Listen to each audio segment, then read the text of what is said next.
الحمدللہ رب العالمین والصلاة والسلام علی سید المرسلین اما بعد فاعوذ باللہ من الشیطان الرجیم بسم اللہ الرحمن الرحیم۔ فرمان آخری نبی صلی اللہ علیہ وآلہ وسلم ہے، بے شک تمہارے نام ما شناخت مجھ پر پیش کیے جاتے ہیں، لہٰذا مجھ پر احسن یعنی بہترین الفاظ میں درود پاک پڑھو۔ صلو علی الحبیب صلی اللہ علی محمد صلی اللہ علیہ وآلہ وسلم۔ تابوت سکینہ، یہ شمشاد کی لکڑی کا ایک صندوق تھا جو حضرت آدم علیہ السلام پر نازل ہوا تھا۔ یہ آپ کی آخر زندگی تک آپ کے پاس ہی رہا، پھر بطور میراث یکے بعد دیگرے آپ کی اولاد کو ملتا رہا، یہاں تک کہ یہ حضرت یعقوب علیہ السلام کو ملا اور آپ کے بعد آپ کی اولاد بنی اسرائیل کے قبضے میں رہا، اور حضرت موسیٰ علیہ السلام کو مل گیا تو آپ اس میں تورات شریف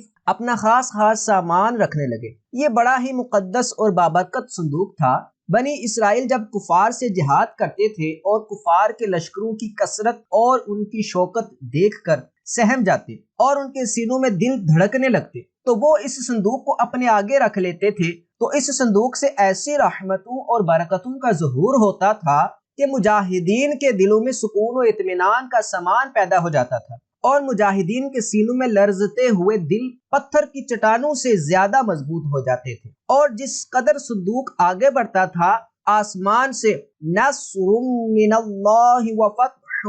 قریب کی بشارت عظمی نازل ہوا کرتی اور فتح مبین حاصل ہو جایا کرتی تھی۔ بنی اسرائیل میں جب کوئی اختلاف پیدا ہوتا تھا تو لوگ اسی صندوق سے فیصلہ کراتے تھے۔ صندوق سے فیصلہ کی آواز اور فتح کی بشارت سنی جاتی تھی۔ بنی اسرائیل اس صندوق کو اپنے آگے رکھ کر اور اس کو وسیلہ بنا کر دعائیں مانگتے تھے تو ان کی دعائیں مقبول ہوتی تھیں اور بلاؤں کی مصیبتیں اور وباؤں کی آفتیں ٹل جایا کرتی تھیں۔ الغرض یہ صندوق بنی اسرائیل کے لیے تابوت سکینہ، برکت و رحمت کا خزینہ اور نصرت خداوندی کے نزول کا نہایت مقدس اور بہترین ذریعہ تھا۔ مگر جب بنی اسرائیل طرح طرح کے گناہوں میں ملوث ہو گئے اور ان لوگوں میں معاصی و طغیان اور سرکشی اور عصیان کا دورہ ہو گیا تو ان کی بدعمالیوں کی نحوست سے ان پر خدا کا یہ غضب نازل ہو گیا کہ قوم عمالقہ کے کفار نے ایک لشکر جرار کے ساتھ ان لوگوں پر حملہ کر دیا۔ ان کافروں نے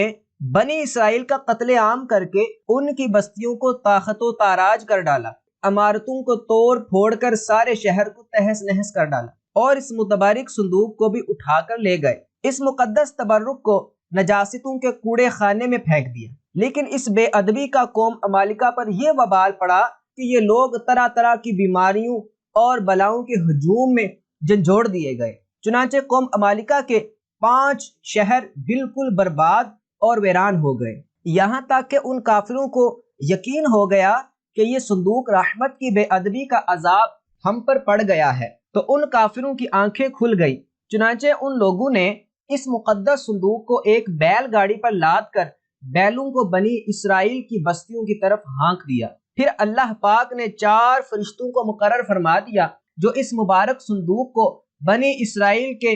نبی حضرت شمویل علیہ السلام کی خدمت میں لائے۔ اس طرح پھر بنی اسرائیل کی کھوئی ہوئی نعمت دوبارہ ان کو مل گئی، اور یہ صندوق ٹھیک اس وقت حضرت شمویل علیہ السلام کے پاس پہنچا جبکہ حضرت شمویل علیہ السلام نے طالوت کو بادشاہ بنا دیا تھا، اور بنی اسرائیل طالوت کی بادشاہی تسلیم کرنے پر تیار نہیں تھے، اور یہی شرط ٹھہری تھی کہ مقدس صندوق آ جائے تو ہم طالوت کی بادشاہی تسلیم کر لیں گے۔ چنانچہ صندوق آ گیا اور بنی اسرائیل طالوت کی بادشاہی پر رضامند ہو گئے۔ تابوت سکینہ میں کیا تھا؟ اس مقدس صندوق میں حضرت موسیٰ علیہ السلام کا عصا اور ان کی مقدس جوتیاں، اور حضرت ہارون علیہ السلام کا امامہ، حضرت سلیمان علیہ السلام کی انگوٹھی، تورات کی تختیوں کے چند ٹکڑے، کچھ من و سلوہ، اس کے علاوہ حضرات انبیاء کرام علیہ السلام کی صورتوں کے حلیے وغیرہ سب سامان تھے۔ قرآن مجید میں خداوند قدوس نے سورہ بقرہ میں اس مقدس صندوق کا تذکرہ فرماتے ہوئے ارشاد فرمایا ہے، ترجمہ کنز الایمان، اور ان سے ان کے نبی نے فرمایا، اس کی بادشاہی کی نشانی یہ ہے کہ آئے تمہارے پاس تابوت جس میں تمہارے رب کی طرف سے دلوں کا چین ہے اور کچھ بچی ہوئی چیزیں ہیں، معزز موسیٰ اور معزز ہارون کے ترکہ کی اٹھاتے لائیں گے اسے فرشتے، بے شک اس میں بڑی نشانی ہے تمہارے لیے اگر ایمان رکھتے ہو۔ درس ہدایت۔ بنی اسرائیل کے صندوق کے اس واقعہ سے چند مسائل و فوائد پر روشنی پڑتی ہے جو یاد رکھنے کے قابل ہیں۔ نمبر 1، معلوم ہوا کہ بزرگوں کے تبرکات کی خداوند قدوس کے دربار میں بڑی عزت و عظمت ہے اور ان کے ذریعے مخلوق خدا کو بڑے بڑے فیوز و برکات حاصل ہوتے ہیں۔ دیکھ لو، اس صندوق میں حضرت موسیٰ علیہ السلام کی جوتیاں، آپ کا عصا اور حضرت ہارون علیہ السلام کی پگڑی تھی، تو اللہ پاک کی بارگاہ میں یہ صندوق اس قدر مقبول اور مکرم و معظم ہو گیا کہ فرشتوں نے اس کو اپنے نورانی کندھوں پر اٹھا کر حضرت شمویل علیہ السلام کے دربار نبوت میں پہنچایا، اور خداوند قدوس نے قرآن مجید میں اس بات کی شہادت دی کہ فیہ سکینۃ من ربکم، یعنی اس صندوق میں تمہارے رب کی طرف سے سکینہ یعنی مومنوں کے قلوب کا اطمینان اور ان کی روحوں کی تسکین کا سامان تھا۔ مطلب یہ کہ اس پر رحمت الہی کے انوار و برکات کا نزول اور اس پر رحمتوں کی بارش ہوا کرتی تھی، تو معلوم ہوا کہ بزرگوں کے تبرکات جہاں اور جس جگہ بھی ہوں گے ضرور ان پر رحمت خداوندی کا نزول ہوگا، اور اس پر نازل ہونے والی رحمتوں اور برکتوں سے مومنین کو سکون قلب اور اطمینان روح کے فیوز و برکات ملتے رہیں گے۔ نمبر 2، جس صندوق میں اللہ والوں کے لباس و عصا اور جوتیاں ہوں، جب اس صندوق پر اطمینان کا سکینہ اور انوار و برکات کا خزینہ خدا کی طرف سے اترنا قرآن سے ثابت ہے، تو بھلا جس قبر میں ان بزرگوں کا پورا جسم رکھا ہوگا، کیا ان قبروں پر رحمت و برکت اور سکینہ و اطمینان نہیں اترے گا؟ ہر عاقل انسان جس کو خداوند عالم نے بصارت کے ساتھ ساتھ ایمانی بصیرت بھی عطا فرمائی ہے، وہ ضرور اس بات پر ایمان لائے گا کہ جب بزرگوں کے لباس اور ان کی جوتیوں پر سکینہ رحمت کا نزول ہوتا ہے تو ان بزرگوں کی قبروں پر بھی رحمت خداوندی کا خزینہ ضرور نازل ہوگا، اور جب بزرگوں کو قبروں پر رحمتوں کی بارش ہوتی ہے تو جو مسلمان ان مقدس قبروں کے پاس حاضر ہوگا ضرور اس پر بھی بارش انوار رحمت کے چند قطرات برس ہی جائیں گے، کیونکہ جو موسلا دار بارش میں کھڑا ہوگا ضرور اس کا کپڑا اور بدن بھیگے گا، جو دریا میں غوطہ لگائے گا ضرور اس کا بدن پانی سے تر ہوگا، جو عطر کی دکان پر بیٹھے گا ضرور اس کو خوشبو نصیب ہوگی۔ تو ثابت ہو گیا کہ جو بزرگوں کی قبروں پر حاضری دیں گے ضرور وہ فیوز و برکات کی دولتوں سے مالا مال ہوں گے، اور ضرور ان پر خدا کی رحمتوں کا نزول ہوگا جس سے ان کے مصائب و آلام دور ہوں گے اور دین و دنیا کے فوائد منافع حاصل ہوں گے۔ نمبر 3، یہ بھی معلوم ہوا کہ جو لوگ بزرگوں کے تبرکات یا ان کی قبروں کی اہانت و بے ادبی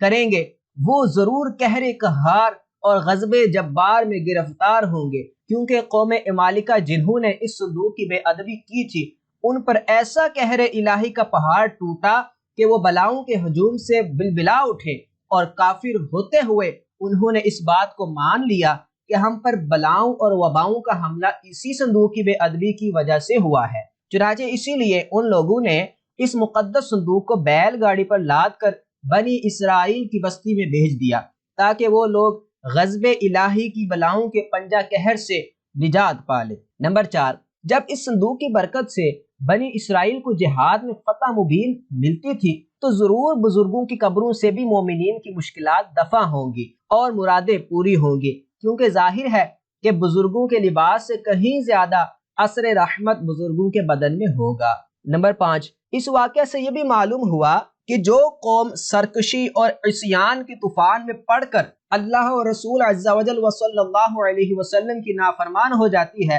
اس قوم کی نعمتیں چھین لی جاتی ہیں۔ چنانچہ آپ نے پڑھ لیا کہ جب بنی اسرائیل سرکش ہو کر خدا کے نافرمان ہو گئے اور قسم قسم کی بدکاریوں میں پڑ کر گناہوں کا بھوت ان کے سروں پر عفریت بن کر سوار ہو گیا تو ان کے جرموں کی نحوستوں نے انہیں یہ برا دن دکھایا کہ صندوق سکینہ ان کے پاس سے قوم عمالقہ کے کفار اٹھا لے گئے اور بنی اسرائیل کئی برسوں تک اس نعمت عظمیٰ سے محروم ہو گئے۔ واللہ تعالی اعلم ورسوله اعلم عز وجل وصلی اللہ تعالی علیہ وآلہ وسلم. صلو علی الحبیب صلی اللہ علی محمد صلی اللہ علیہ وآلہ وسلم.